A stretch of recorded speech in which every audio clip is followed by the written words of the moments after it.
আমাদের দ্বিতীয় সংখ্যাটি নির্ণয় করতে বলেছে, ঠিক আছে। তাহলে ফার্স্ট ইজ টু সেকেন্ডের অনুপাত কত দেওয়া আছে বলো তো? 3:4। আর সেকেন্ড ইজ টু থার্ড দেওয়া আছে 3:5। দেখো পরীক্ষার সময় এগুলো লিখবে না তোমরা, ঠিক আছে, আমি লিখছি। তাহলে first is to second is to third সমান, দেখো কি বলেছিলাম, 3×3 = 9, 3×4 = 12, 4×5 = 20। মানে এমনি এভাবে করে নেবে।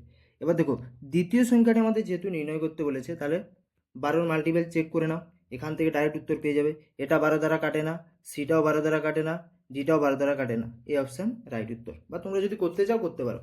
20 আর 12 32, 32 আর 9 হচ্ছে 41। 41-এর ভ্যালু কত দেওয়া আছে? 123। একের ভ্যালু কত দেওয়া আছে?